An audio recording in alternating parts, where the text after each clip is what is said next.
How to log in Spotify on Android. Hi everyone, welcome back to our channel.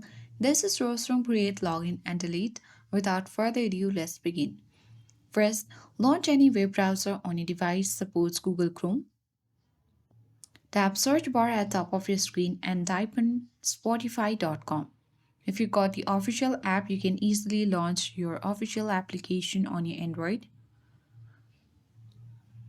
Now you reach on this official interface of Spotify.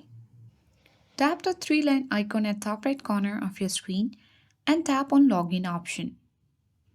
You can easily continue with Google, Facebook, Apple or enter your credential like email or username and password and tap on login button. So let's enter all the credential and select login.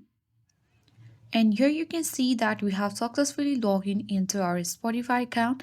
So the process is the same for Spotify app. Just enter your email and password and tap continue to access your account instantly. And that's it. You are now logged into Spotify.